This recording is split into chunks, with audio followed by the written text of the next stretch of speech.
A paz do Senhor, amados irmãos. Nós vamos, após o período de pandemia, nós estamos tendo a primeira escola bíblica dominical presencial na Igreja Evangélica Assembleia de Deus. Eu vou transmitir para vocês ao vivo aqui no meu canal. Hoje o nosso professor lecionando é o professor Adeildo. E estamos agora fazendo os louvores dos hinos da harpa cristã. Eu vou entrar para dentro da igreja e nós vamos acompanhar a escola bíblica dominical.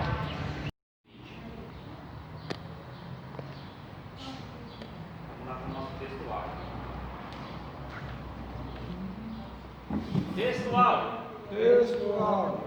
Assim que se alguém está em Cristo, nova criatura é. As coisas velhas já passaram. Eis que tudo fez novo. Eis que tudo se fez novo. 2 Coríntios capítulo 5, versículo 17. 2 Coríntios capítulo 5, versículo 17. Verdade aplicada? Quando o homem recebe Jesus Cristo como seu Salvador, ele inicia a caminhada de restauração em todo o seu ser. Amém. O objetivo da lição? Expor a origem e a natureza da salvação. Mostrar os resultados da justificação. Ensinar a ser da bênção da santificação. Amém. Irmãos, para quem gosta de estar acompanhando a Bíblia, tá? O nosso texto de referência dessa lição de hoje está em Salmos 51, versos 1, 2, 10, 11, 12 e 17. Os irmãos podem ser para a leitura.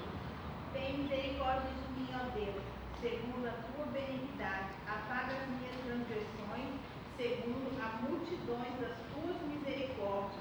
Lava-me completamente da minha iniquidade e purifica-me do meu pecado. Cria em mim, ó Deus, um coração puro e renova em mim um espírito reto. Não me lances fora da tua presença, e não retire de mim o teu Espírito Santo. Torna a tarde a alegria da tua salvação. Sustenta-me com o espírito voluntário. Os sacrifícios para Deus são espíritos quebrantados, a um coração quebrantado e contrito não desprezarás, ó Deus. Amém. Irmão, vamos orar, pedindo a Deus que venha nos abençoar nessa manhã de domingo, tá? A gente está em poucos irmãos, mas mesmo nós vamos sair daqui abastecidos a palavra do Senhor, com o nosso professor de Mohamed, que vai ministrar a palavra de hoje, tá? Vamos orar que esse novo normal venha passar logo, que a gente possa ter a nossa escola bíblica dominical sempre cheia, sempre com bastante aluno, aprendendo mais e mais da palavra do Senhor, tá? Maria, Senhor Jesus, neste momento estamos em tua presença. Pedindo Obrigado, para que Deus, você esteja por conosco. estar nessa Te casa. agradecemos, ó Pai, por essa oportunidade de estarmos aqui na tua casa para aprender a tua palavra. Pedindo para que o Senhor venha para lecionar. Nós que estamos aqui, aqueles que não puderam vir, o Senhor venha meditar, venha dar o despertamento, o Senhor venha, Pai, trabalhar nas nossas vidas. Seja conosco, a palavra é tua, a obra é tua. Nós possamos sair daqui abastecidos da tua palavra, que o teu Espírito Santo seja sempre o nosso auxiliador. É o nosso pedido neste momento, do Pai, do Filho e do Espírito Santo. Amém. nosso professor Lino.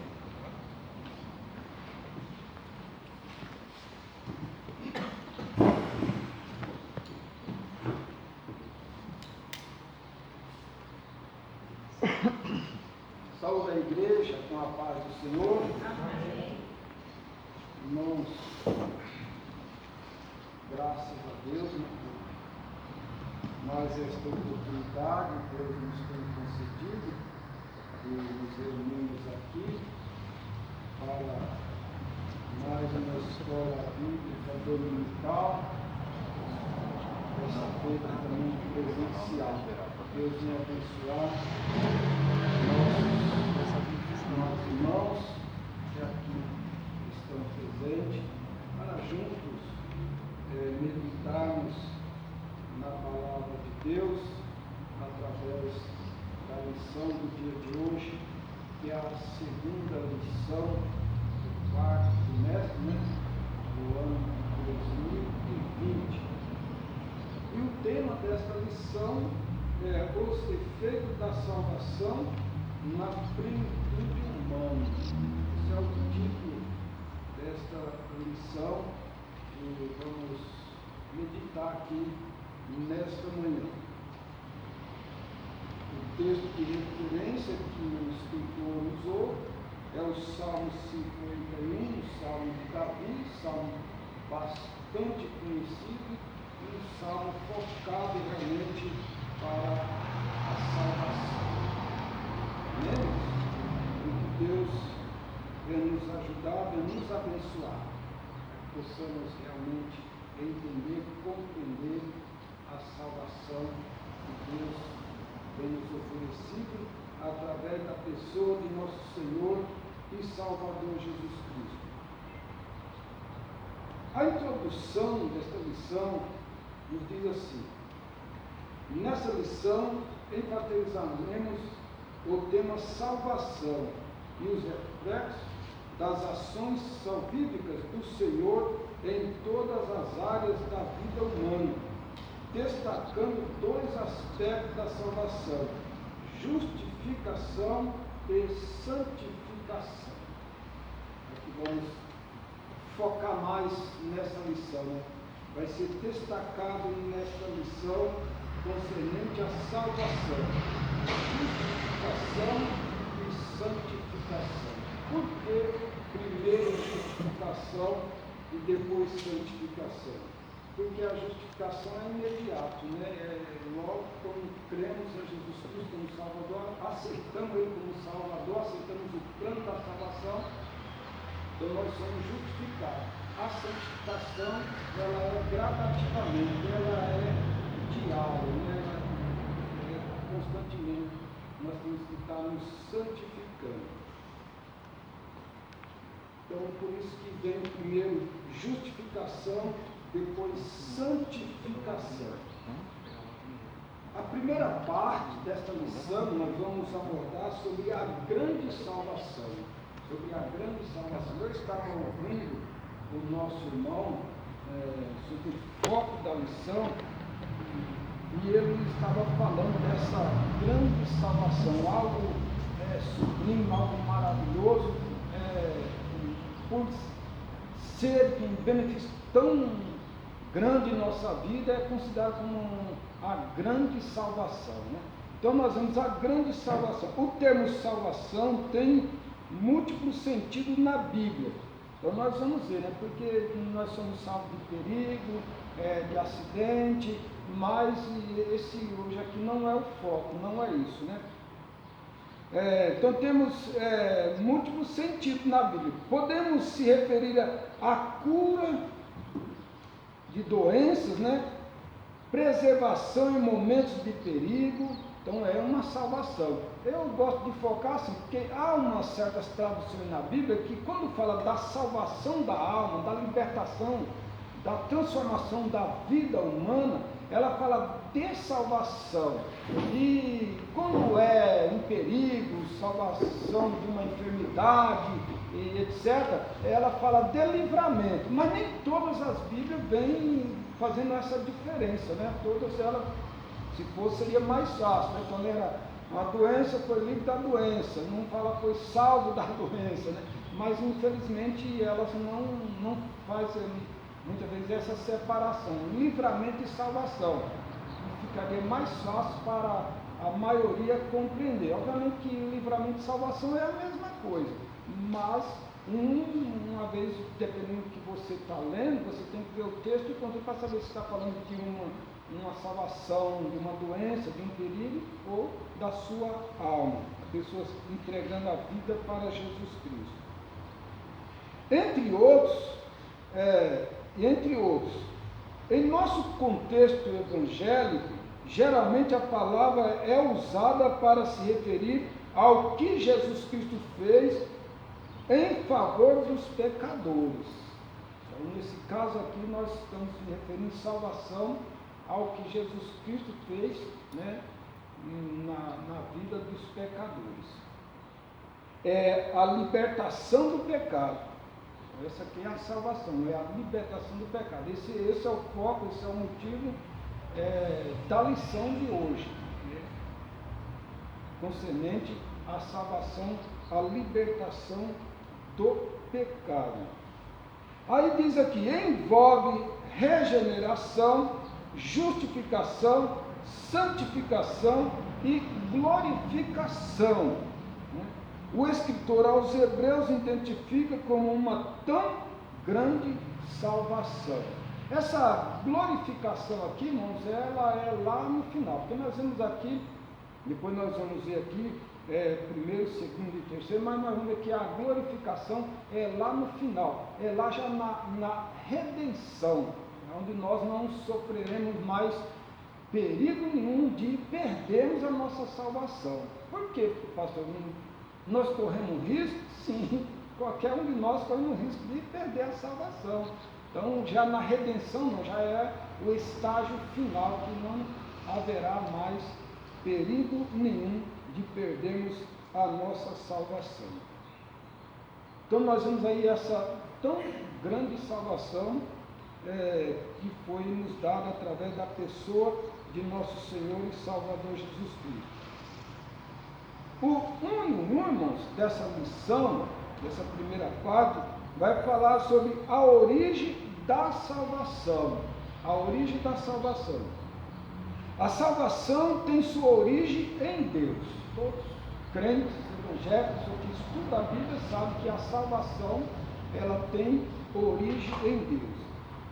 Ele planejou e a executou por intermédio de Jesus Cristo.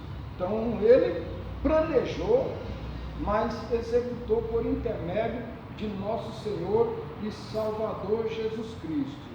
Alguns dizem que Deus planejou, Jesus executou e o Espírito Santo faz a aplicação.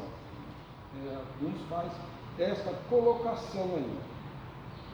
Deus é o autor da salvação, conforme está em Lucas, capítulo 1, versículos 68 e 69, e em Romanos, capítulo 3, versículo 24, e em Tito, capítulo 2, versículo 11. A obra propiciatória de Jesus é a maior revelação do grande propósito de Deus no plano da redenção em salvar a humanidade. Então não existe uma outra obra mais eficaz, mais contundente do que a obra salvadora na pessoa de nosso Senhor e Salvador Jesus Cristo. E vai dizer, e foi nele que todos os benefícios da salvação plena viveram seu centro na expansão nele. Então tudo focado em Jesus. Tudo focado em Jesus. Nada sai fora dos planos de Deus, a não ser coligado com nosso Senhor e Salvador Jesus Cristo. A encarnação do verbo, encarnação, tá? Não é reencarnação, que é diferente, né? É diferente. É a encarnação do verbo e a propiciação feita por Jesus constituem a maior prova da boa vontade de Deus em redimir a alma do homem. Então a encarnação, porque lá no Evangelho de São João, no capítulo 1, versículo 1, vai dizer: no princípio era o verbo, né? E o verbo estava com Deus, e o verbo era Deus, né? E o verbo era... Então, esse verbo que chamamos, e é conhecido como a palavra, encarnou-se, né?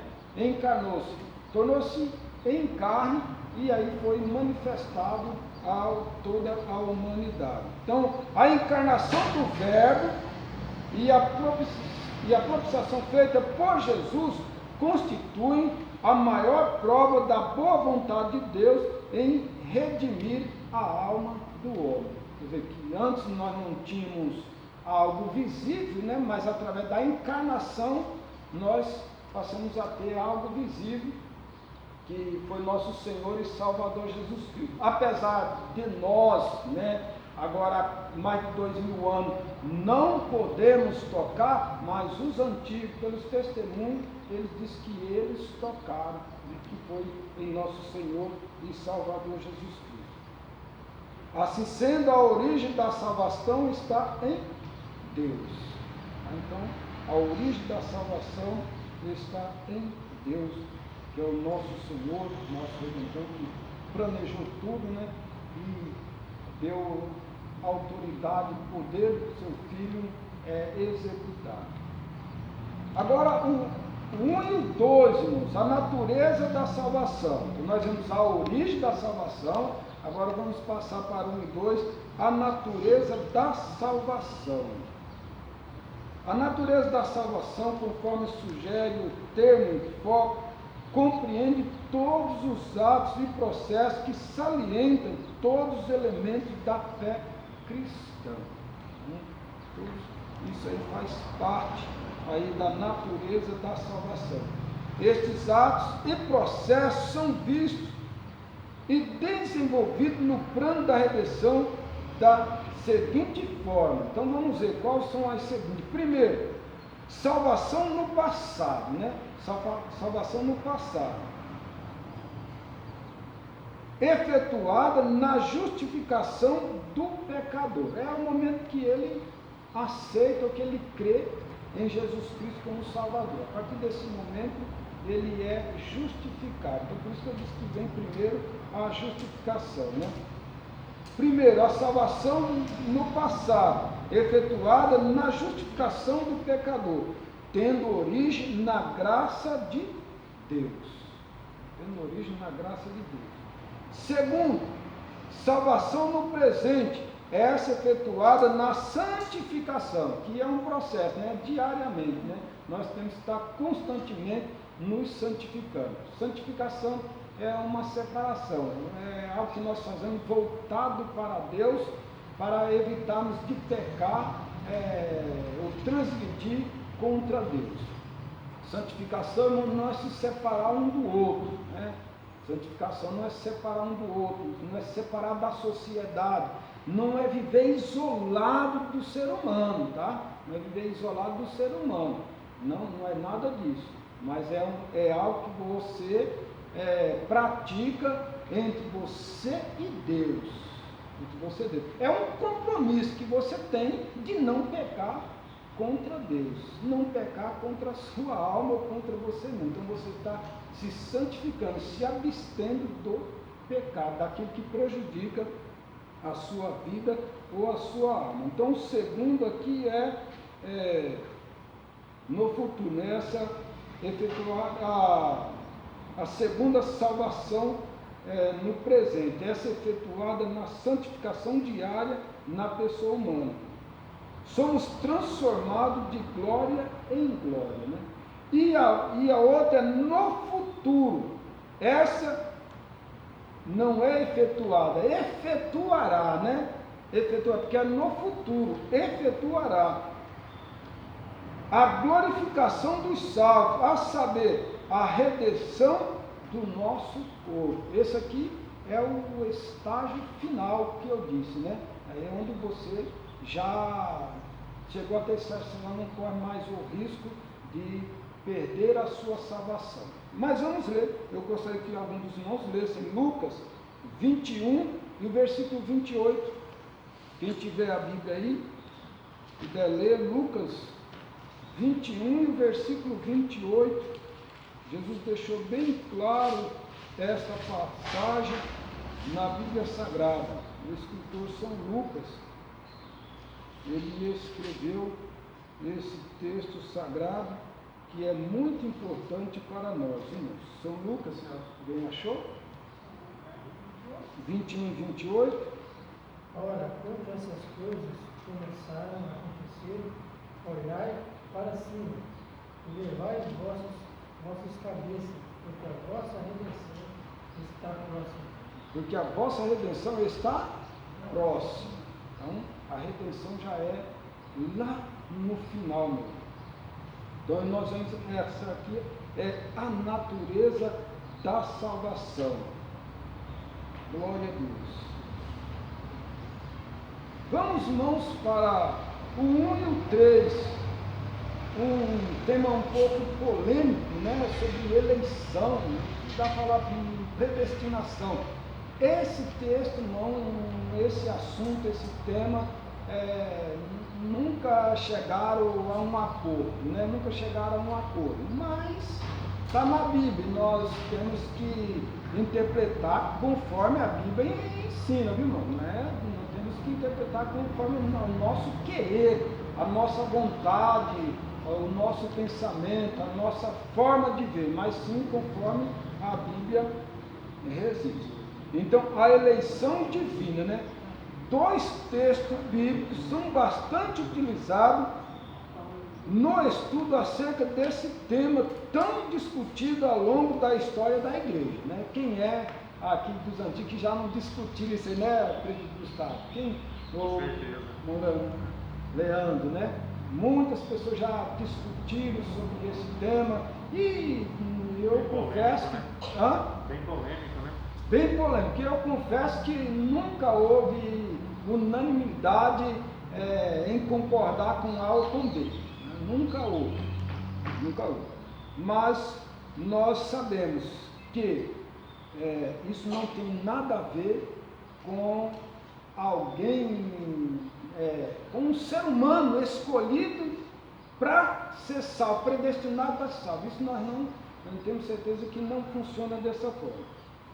Mas vamos lá, não é o caso conforme disse o nosso irmão. Então, os 2 textos bem conhecidos sobre eleição divina, que costumamos dizer, ou predestinação, está em Efésios, no capítulo 1, o versículo 4 ao 6 e depois o versículo 11. E o outro texto é em 1 Pedro, capítulo 1 e o versículo 2. Lá vai falar sobre a eleição, porque quando fala eleição, quer dizer, está garantido. Quando fala predestinar, está garantido. Não é isso que aprendemos, não é dessa forma? Foi eleito, está garantido. E às vezes nós levamos para esse caminho. Por isso que alguns ensinam uma vez salvo por toda a vida. E não funciona assim. Evidentemente que na presente lição não aprofundaremos no tema, quer dizer, não vamos mexer com isso aí. Vamos focar no que realmente queremos aprender, que é a salvação. Assim vamos nos deter nos aspectos que auxiliarão no estudo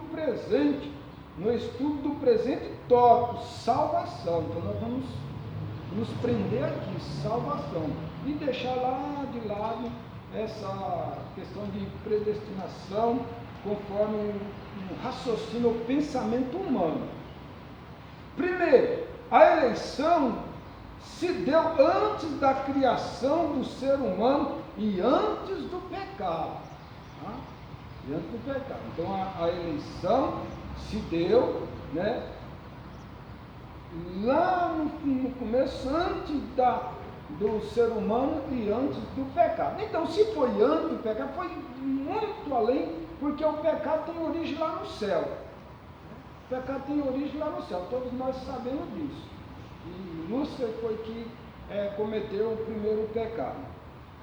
Então, primeiro nós vemos aqui, a eleição se deu antes da criação do ser humano e antes do pecado.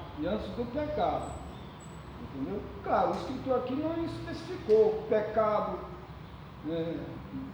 terreno ou celestial, porque tem a diferença, mas se for questão do pecado, vemos que foi realmente bem antes de Lúcifer pecar. Segundo, essa tão grande salvação foi não foi um plano emergencial, quer dizer, aquele plano que você de repente te pegou de surpresa, né?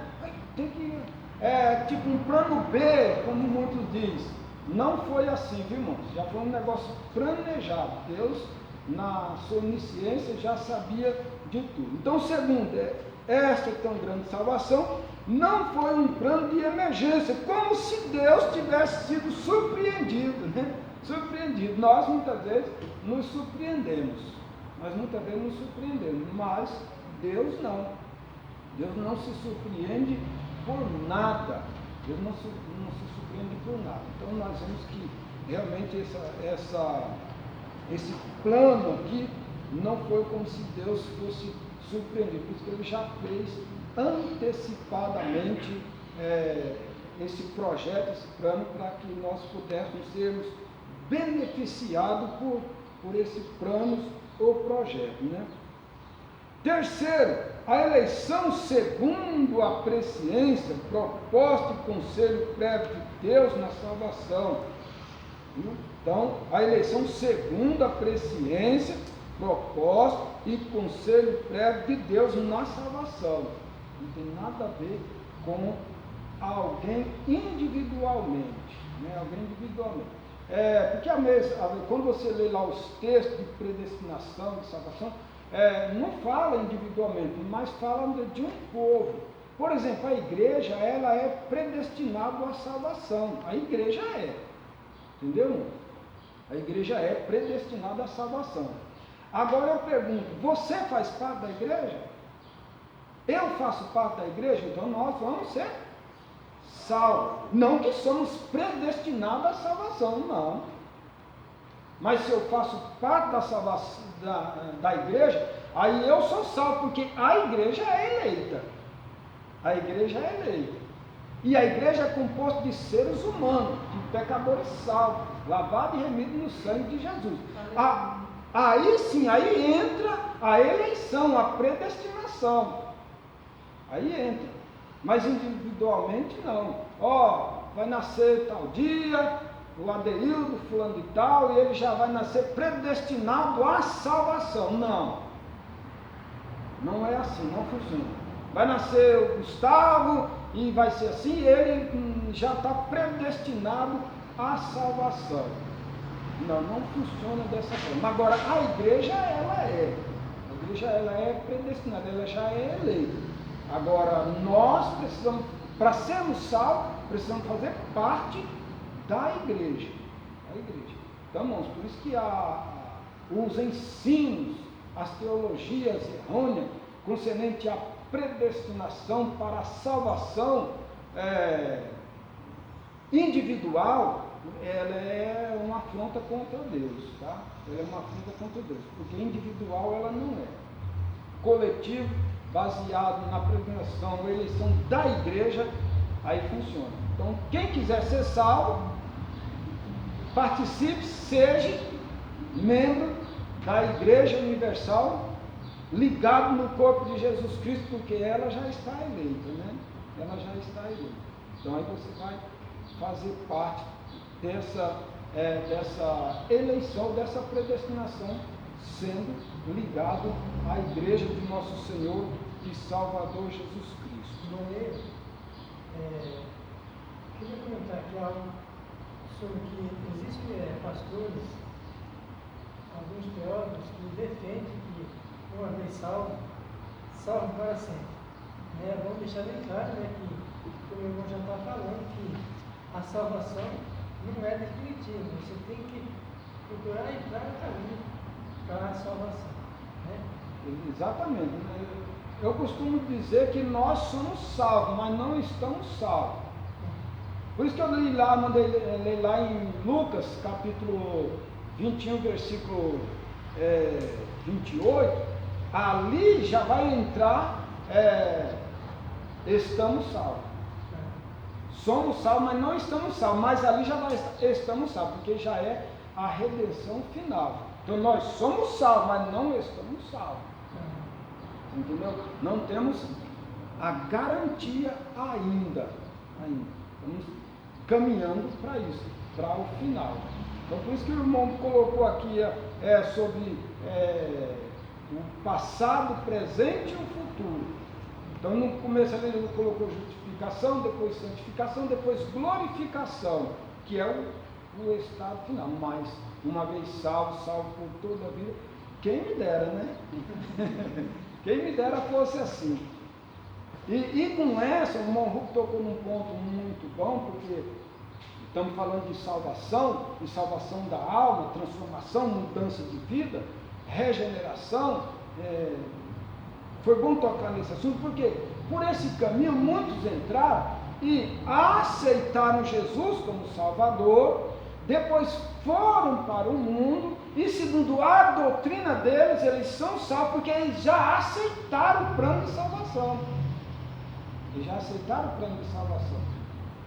Isso aqui não é uma lorota, um conto de cachorro que estamos contando, não. Isso aqui é doutrina, isso aqui é realidade. O irmão trouxe à tona é algo ensinado, tá, irmãos? É algo ensinado por algumas pessoas que não conhecem o plano de salvação que Deus tem para com a humanidade. Então, eu acho que aceitou Jesus, aí não aceitei Jesus, posso viver como eu quero, do jeito que eu quero, porque uma vez salvo por toda a vida. Aí não funciona assim. Salvação é um processo, tá? É um processo. E nesse processo, ele inclui o aceitar Jesus como Salvador, permanecer, né? Permanecer, se santificar e viver uma vida de comunhão na presença de Deus. O quarto, né, irmãos? O terceiro, a eleição segundo a presença, proposta e conselho prévio de Deus na salvação. Segundo o Strong, né? O quarto, a eleição é em Cristo e não mérito humano, tá? A eleição é em Cristo, não mérito humano, tá? Na igreja, né? A eleição é em Cristo e não mérito humano. Ninguém é merecedor dessa graça, dessa virtude, mas é por nosso Senhor e Salvador Jesus Cristo. E o quinto, César Moisés, a soberania divina coexiste com o livre-arbítrio e qualquer tentativa de explicar como isso ocorre leva a equívoco e discussões desnecessárias. Tá? Então, a eleição é em Cristo, segundo César Moisés, a soberania divina coexiste com o livre-arbítrio. E qualquer tentativa de explicar como isso ocorre, ou como funciona, né? Irmãos, é equívoco e comentários e discussões desnecessárias. Tá? Desnecessárias. Para responder esse tipo de questões ou de pergunta, não há na Bíblia um capítulo e um versículo e um livro melhor do que Deuteronômio 29 e 29, né? As coisas reveladas são para nós, os nossos filhos, e as não reveladas são para Deus. Amém? Alguém quer comentar alguma coisa sobre esse primeiro tópico aqui? Não Gustavo, não Leandro? Alguma pergunta aí? Então vamos à segunda parte. Vamos à segunda parte. Resultados abençoadores da justificação, né? Resultados abençoadores da justificação.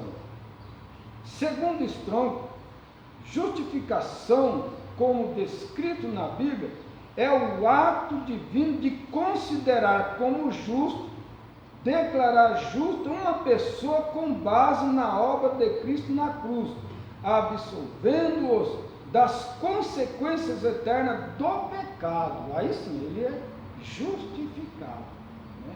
Ele é justificado, fazendo aquele check-up na sua vida. No momento que ele aceitou Jesus Cristo, creu em Jesus Cristo como Salvador, então ele é justificado. Então ele segue aquele processo, né, conforme está escrito aqui, absolvidos, né, das consequências eternas do pecado. Aos poucos. Isso precisa de quê? De constância, de fidelidade, de tempo, né?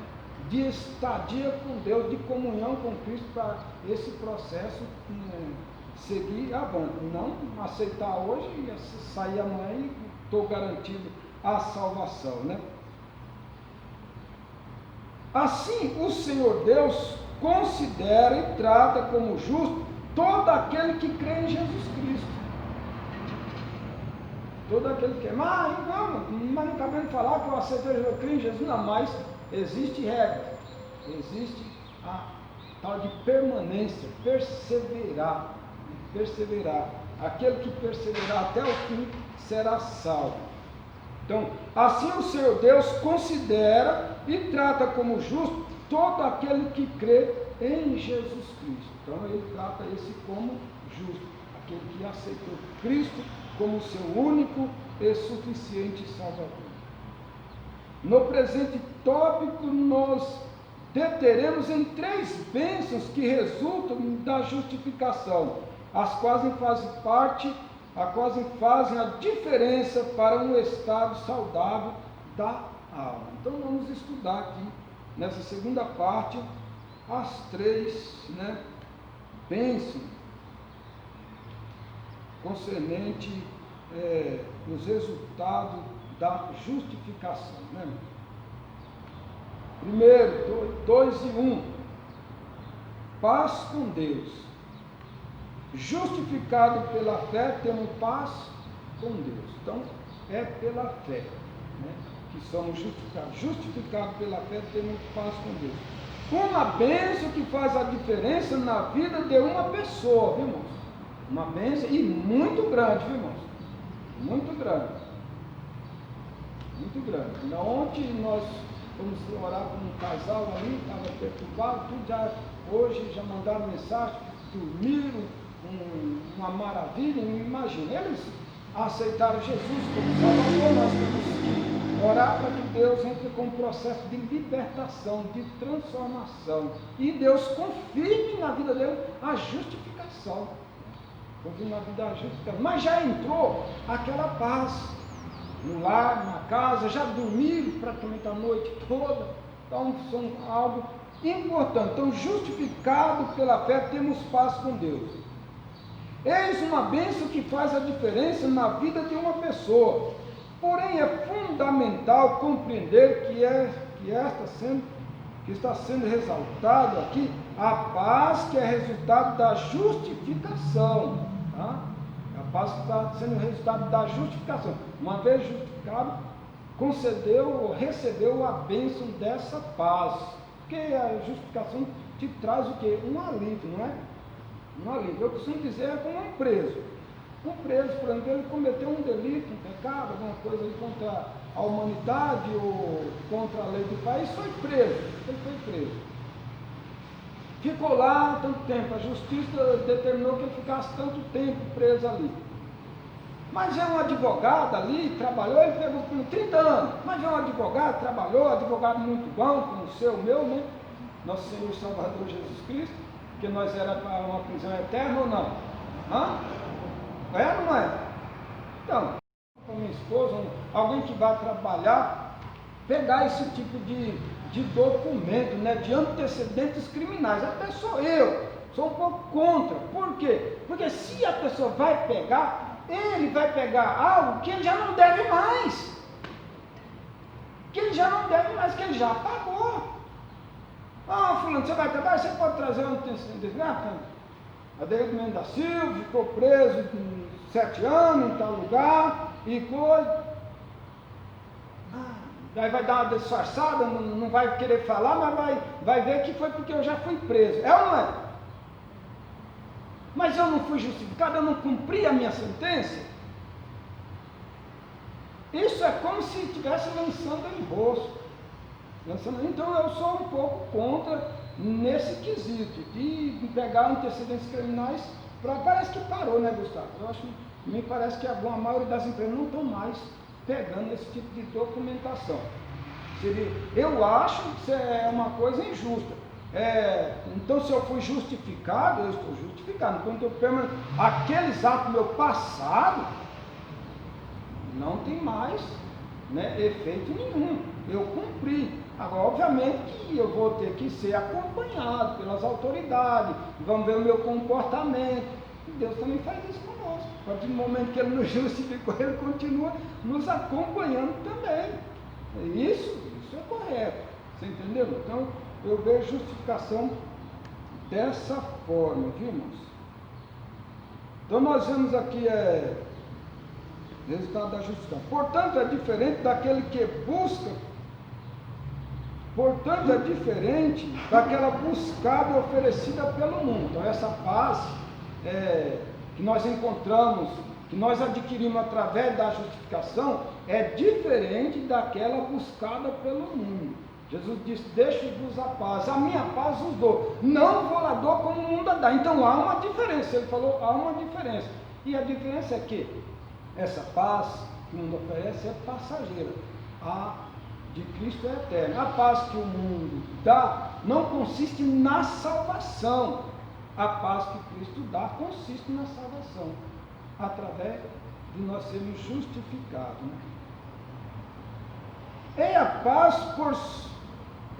por sabermos que fomos perdoados, reconciliados, aceitos por Deus, não por nossos méritos ou justiça própria, mas por causa do sacrifício feito e satisfatório de Jesus Cristo na cruz. Muito bem. É a paz por sabermos que somos perdoados, né? Claro, né? Reconciliados, aceitos por Deus, não por nossos próprios méritos ou justiça, por algo que nós fizéssemos e vamos cobrar. Eu mereço, né? Eu mereço. Estou lá no serviço, estou trabalho mais do que os outros e tudo. Aí eu acho que eu mereço. Eu chego lá e falo para o patrão, preciso de um aumento aí, uma remuneração melhor, porque eu faço isso, eu faço aquilo. Fulano entrou agora, ganha menos do que eu. Então eu chego lá no patrão e vou convencer ele de que eu mereço aquele aumento, aquela remuneração salarial. Eu vou fazer isso, e eu vou ter que provar para ele que realmente eu mereço aquilo ali. Já com Deus, infelizmente, não tem como nós provar nada, né? É pela graça mesmo, não é pelo nossos próprios merecimentos, viu, irmão? Mas por causa do sacrifício perfeito e satisfatório de Jesus Cristo na cruz. Então, por esta causa, justificado pela fé, temos paz com Deus. Temos paz com Deus. Então, nós recebemos essa paz porque aceitamos Cristo como Salvador. Ao aceitarmos, foi perdoado nossos pecados. Temos comunhão com Deus, reconciliamos com Deus. Então, obviamente que isso produz paz, porque você vive naquela harmonia, uma vez que você estava longe, banido, excluído da glória de Deus. Então, paz com Deus, mediante a justificação. Alegria produzida pelo Espírito Santo, porque no momento que nós aceitamos Cristo como Salvador, fomos justificados, obviamente que houve ali uma obra do Espírito Santo. Então, o Espírito Santo produz em nós uma alegria, irmãos, nós podemos ter momentos tristes, né? Mas não momentos alegres. Quando nós falamos que temos momentos alegres, significa que nós somos tristes, né? Quando nós falamos que nós passamos por um momento triste, significa que nós somos alegres. Há pessoas que a vida inteira é triste, tem momentos alegres. Nós somos contrários. Nós somos alegres, felizes, e temos nosso momento infeliz, nosso momento triste. É aquele momento que nós muitas vezes baixamos a cabeça e vemos as dificuldades, então isso bate em nós um momento de tristeza, mas é um momento. Mas no geral nós somos um povo alegre, um povo feliz, porque se não fosse assim, nós não estaríamos aqui. Então, a alegria produzida pelo Espírito Santo. Nós gloriamos, não no sentido de orgulho humano, como indicado em Romanos 4:2, mas na alegria que se fundamenta no Senhor. A alegria se fundamenta, uma vez que aceitamos Ele como Salvador, porque presta atenção, quando eu não era crente, começaram a falar da palavra de Deus, e que eu comecei a entender que se eu morresse, eu ia para o inferno, aquilo me brotava uma angústia tremenda, eu tinha medo de morrer, eu olhava direitinho com as ruas que eu ia cruzar, para não se acidentar, mas muitas vezes eu ficava com aquilo ali, aquela dureza para não aceitar Jesus Cristo como Salvador. Então eu vivia naquela angústia, naquele sofrimento. No momento que eu aceitei Jesus Cristo como Salvador, que entrou em mim o Espírito Santo, então aquela angústia, aquela coisa que me prendia, que me sufocava, saiu de mim, porque eu tive uma vida liberta, fiquei livre, e eu pude ver que o Espírito Santo trabalhava em mim, me dando a alegria.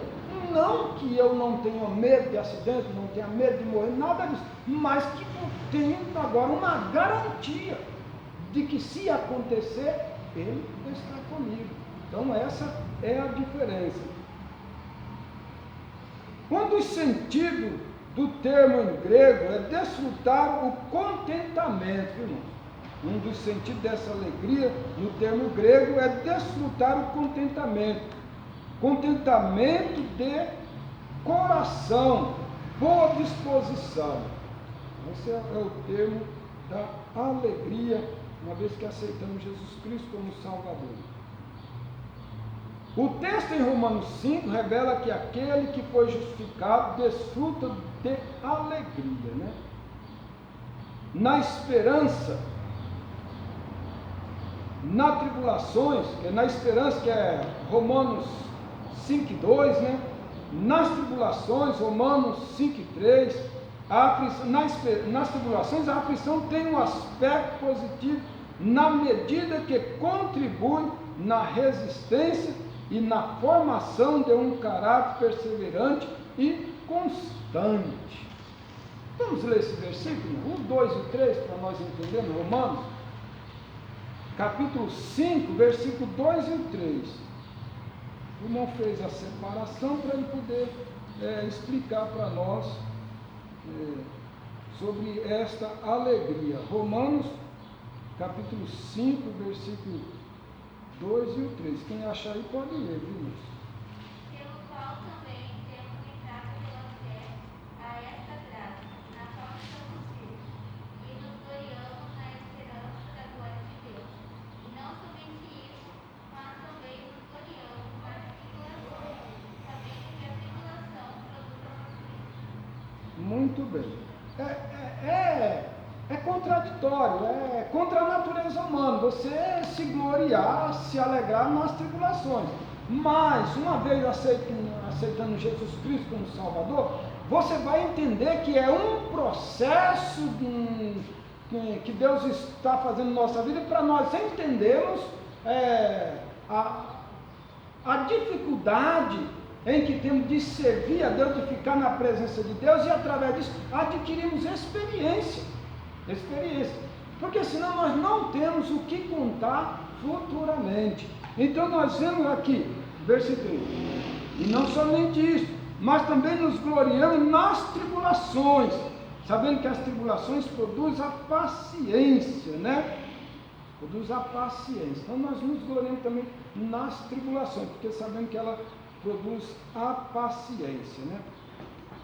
Nas tribulações, conforme Romanos 5:3, a aflição tem o seu aspecto positivo, irmãos, tem o seu aspecto positivo, na medida que contribui na resistência, na formação de um caráter perseverante e constante.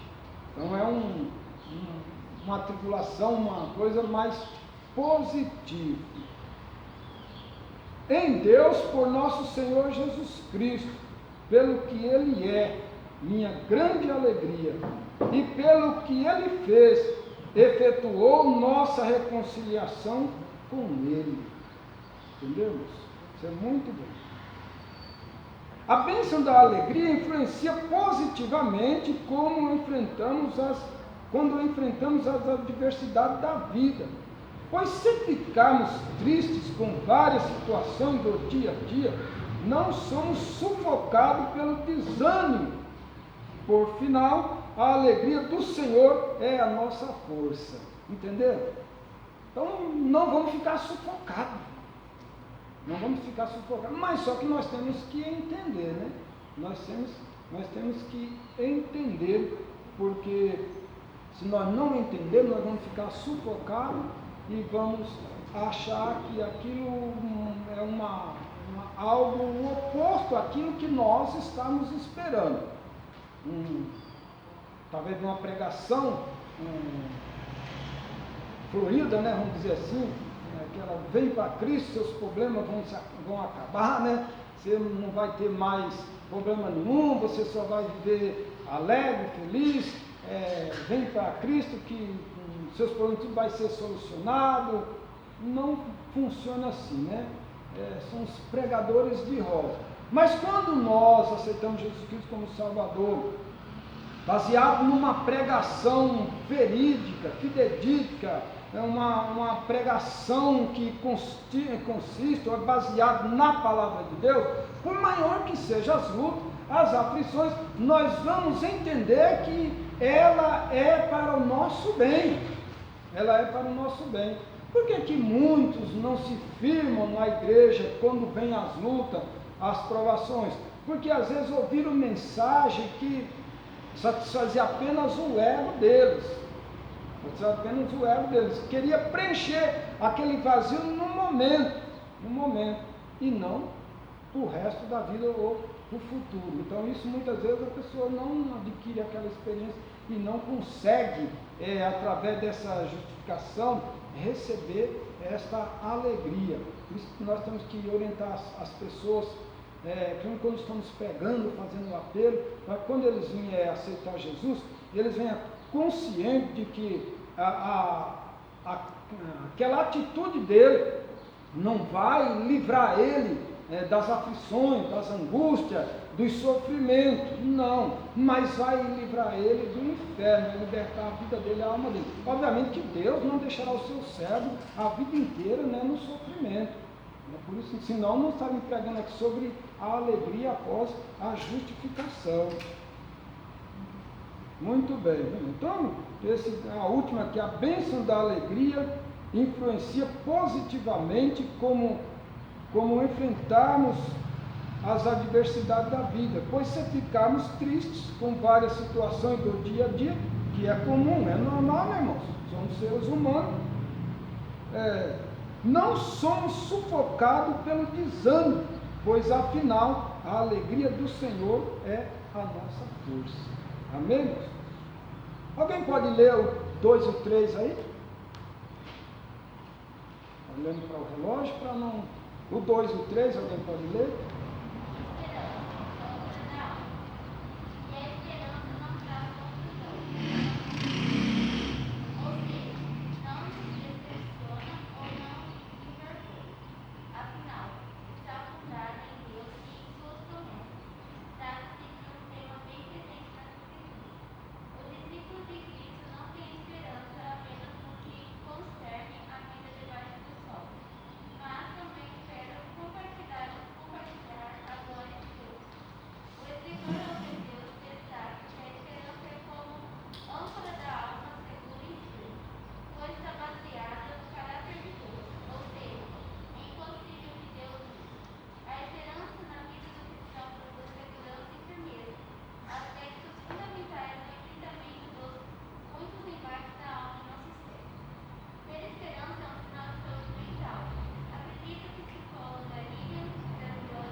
Muito bem. A esperança é aquilo que você não vê, mas espera, né? Você não vê, mas espera. Então isso é esperança. Porque Paulo diz que aquilo que já vimos, como vamos esperar, né? Já está em mão. Então a esperança é aquilo que não vimos e esperamos e aguardamos. E existe vários sentidos a esperança. Alguém tem esperança de casar, outro tem esperança de comprar um carro, outro tem esperança de comprar uma casa, de arrumar um bom emprego, não é isso? Então tudo é esperança. Por que ele tem esperança de arrumar um bom emprego? Porque ele não tem, né? Ele não está vendo, mas ele tem esperança que ele pode alcançar esse bom emprego. Então é uma esperança que ele tem. E a esperança, aqui no nosso caso, ela é a âncora da alma, é a firmeza da alma. Porque o que faz nós se firmarmos nos caminhos do Senhor, permanecermos, perseverarmos, é a esperança que nós temos, ou não? Claro que é. É a esperança que nós temos. Então, nós temos uma esperança de um dia morar no céu, de um dia ver Cristo Jesus, contemplarmos a face do Senhor, e assim por diante. Então essa é a nossa esperança. Nós temos algo assim. Então a esperança é a âncora, é o alicerce, é a base, é a firmeza. É a firmeza. Porque se você não tem esperança em nada, você não vai trabalhar para aquilo. Agora, se você tem esperança em algo, você vai trabalhar para aquilo. Você vai lutar por aquilo. Exemplo, você tem esperança de ter um bom salário, você trabalha, mas você precisa o que? Adquirir conhecimento, precisa melhorar a sua vida profissional, você vai fazer o que? Isso. Para você conseguir lá na frente o que você quer. O que você não está vendo, mas você está tentando contemplar, né? Adquirir futuramente. Então isso é esperança. Então nós vemos aqui a esperança, e a esperança não traz confusão, tá? A esperança não traz confusão, ou seja, não nos decepciona ou nos envergonha, né? A esperança não nos decepciona ou nos envergonha, porque nós sabemos em quem nós temos crido. E eu quero adiantar, porque a esperança, quase todos nós sabemos aqui o que é a esperança, mas o que nós não podemos, que não pode acontecer com o servo, com o discípulo de Jesus, com o seguidor de Jesus, é ter esperança só nesse mundo, que é o que o escritor nos ensinou aqui. Eu gostaria que algum dos irmãos lesse, lá em 1 Coríntios, capítulo 15, versículo 19. 1 Coríntios, capítulo 15, versículo 19. O discípulo de Cristo não tem esperança apenas no que concerne a vida debaixo do sol. Essa esperança, a vida debaixo do sol, é enquanto nós vivemos aqui. Só que ela que termina. A esperança de ter uma casa termina, de ter um carro termina, de ter um bom trabalho termina. Então essa consiste aqui. Quem achou aí 1 Coríntios 15, 19?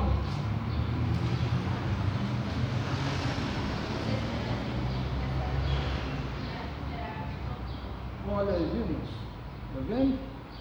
Se esperarmos em Cristo só nesta vida, somos mais miseráveis, do que todos os homens. Mas isso acontece, você vê a igreja só falando de prosperidade material, que adquiriu carro, tinha 100 reais, multiplicou para 1 milhão, 2 milhões, só espera em Cristo que você não vê eles pregar de salvação, de libertação, de mudança, de transformação, de esperança futura, esperança celestial, esperança do porvir, mas esperança de coisas terrenas. Mas o escritor também não está condenando, tá? Ele não está condenando. O apóstolo Paulo escreveu aqui, deixou bem claro, ó. Se esperarmos em Cristo só nesta vida, isso significa que podemos esperar nele em algo nessa vida. Ele pode nos ajudar, né? Porque Pedro perguntou: Senhor, nós que te servimos, te seguimos, o que vamos ganhar com isso? Ele disse: Pedro, eu digo que nessa vida 100 vezes tanto, e por fim a vida eterna. Então o escritor, o apóstolo Paulo está dizendo aqui que podemos sim esperar em Cristo nessa vida, mas não só nesta vida. Ele está dizendo: se esperarmos em Cristo só nesta vida, somos os mais miseráveis do que todos os homens, Então nós não temos uma esperança no porvir, ou seja, nós não entendemos ainda o que é salvação. Nós não adquirimos uma experiência da salvação, que é o que muitos na igreja, irmãos, ainda não conseguiram ter essa experiência, essa convicção de salvação. E é onde eles caem, né, na tentação de esperar em Cristo só nessa vida. Vem para a igreja só para buscar bênção, não vem para adorar, não vem para glorificar, vem porque tem problema, porque tem dificuldade, porque se não vir, seus problemas não vai ser solucionado. Então ele espera em Cristo só nessa vida. Vamos à terceira parte, né, irmãos? Bênção da santificação. Então nós vemos aqui a bênção da justificação, agora a bênção da santificação. Bispo Abner Ferreira, tanto a expressão hebraica Quiodeste, como a grega agiasmo, é isso mesmo, né? Quiodeste, porque se fosse Có, mas diz que aí teria que ser o K, né? Teria que ser o K, então. Mas não dá aqui, ó, porque ele É Kodesh, né? É Kodesh. Kodesh, muito bem. Eu achei que fosse Quiodeste porque geralmente vem com um K, né?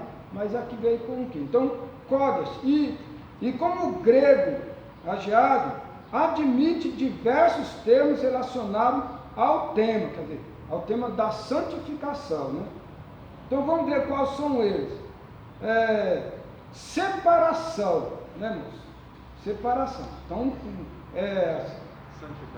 santidade. Não, primeiro é santidade, consagração, santificação e separação. Que isso tudo, a santificação é uma separação, né, de algo que atrapalha a nossa comunhão com o nosso eterno e bondoso Deus. Então nós vemos aqui os termos, né? Santidade, consagração, santificação, separação. A ênfase do sagrado no Novo Testamento já não recai sobre coisas, tá, irmãos? A consagração, né, no Novo Testamento já não cai sobre coisas, lugares ou ritos, mas nas manifestações da vida produzida pelo Espírito Santo. Então, antigamente se costumava consagrar isso, aquilo, assim por diante. Já no Novo Testamento já não recai mais sobre isso. Obviamente, em outro sentido, quando nós vamos construir uma casa, compramos um terreno, algo para a igreja, obviamente que nós vamos apresentar aquilo ali, consagrar aquilo ali para Deus, e será momentaneamente. Porque se eu vender, por exemplo, a igreja aqui é um local consagrado a Deus, não é? Mas ela corre risco de futuramente vir outras pessoas que não fazem parte de igreja e construir algo aqui que não agrada a Deus. Isso é normal. Então são coisas consagradas. São coisas consagradas. No Novo Testamento já não funciona mais. No Antigo Testamento funcionava assim. No Novo Testamento já não funciona mais assim, né? A ênfase do sagrado no Novo Testamento já não recai sobre coisas, lugares ou ritos, mas as manifestações da vida produzida pelo Espírito Santo, que é o que nós vamos estudar. Então vamos ver aqui a bênção da santificação. Primeiro, Deus é santo. Jesus quis dizer de santo, porque eu sou santo, né? Ser de santo em toda a vossa maneira de viver. Santo é uma palavra descritiva da natureza divina. Seu significado primordial é separação. Portanto, a santidade representa aquilo que está em Deus, que o torna separado de tudo quanto seja terreno e humano. Isto é, sua perfeição moral absoluta e sua divina majestade. Ele não abre mão deste atributo e de sua pessoa, que é a santidade, a santificação. Então Deus, Ele é santo e nós precisamos ser santos. E quando nós somos santos, recebemos essa bênção da santificação. Então, santo é uma palavra da separação, algo que não envolve nada neste mundo para viver uma vida diante de Deus, que é santo. E é santo. E diz o escritor que ele não abre mão deste atributo de sua pessoa. Ou seja, eu posso ser santo hoje, amanhã eu não posso ser. Ou seja, eu abri mão disso ou não? Abri mão. Né? Posso ser santo hoje, mas amanhã eu não sou. Eu abri mão dessa bênção, dessa dada, disso que eu tinha. desse atributo que eu tinha. Deus não. Deus não abre mão. Então Deus não é como um homem, que é justo hoje, amanhã é corrupto, né? Que é santo hoje, amanhã é profano. E quando eu falo de homem, eu falo de ser humano, nós. Então, muitas vezes eu posso abrir mão disso, né? Ou eu sou sujeito, vamos dizer assim, mas sou sujeito a abrir mão disso, devido às consequências, à dificuldade, à pressão que vem, para me manter essa postura, aí eu abro mão. Deus não. Deus não abre mão. Pode pressionar, fazer o que for, ele não abre mão desse atributo que é ser santo. Vamos ao 3:12, irmãos. O homem e a natureza caída. Deus não criou o homem com a natureza caída, né? Todos nós sabemos disso. Deus não criou o homem com a natureza caída. O homem ficou assim em consequência da queda, quando ele pecou contra Deus. Ele se tornou assim porque escolheu fazer a própria vontade e não a vontade de Deus. Bem claro. Esta escolha levou a sua deformidade na alma, levou a deformidade na alma do homem, sem precedente. Ficou longe de Deus, né, sem aquela comunhão, e acabou adquirindo essas deformações aí. O que vemos no relato bíblico após Gênesis 3 é uma catástrofe após outra, né? Foi uma catástrofe, né? Vamos ver aqui a primeira. A primeira, homicídio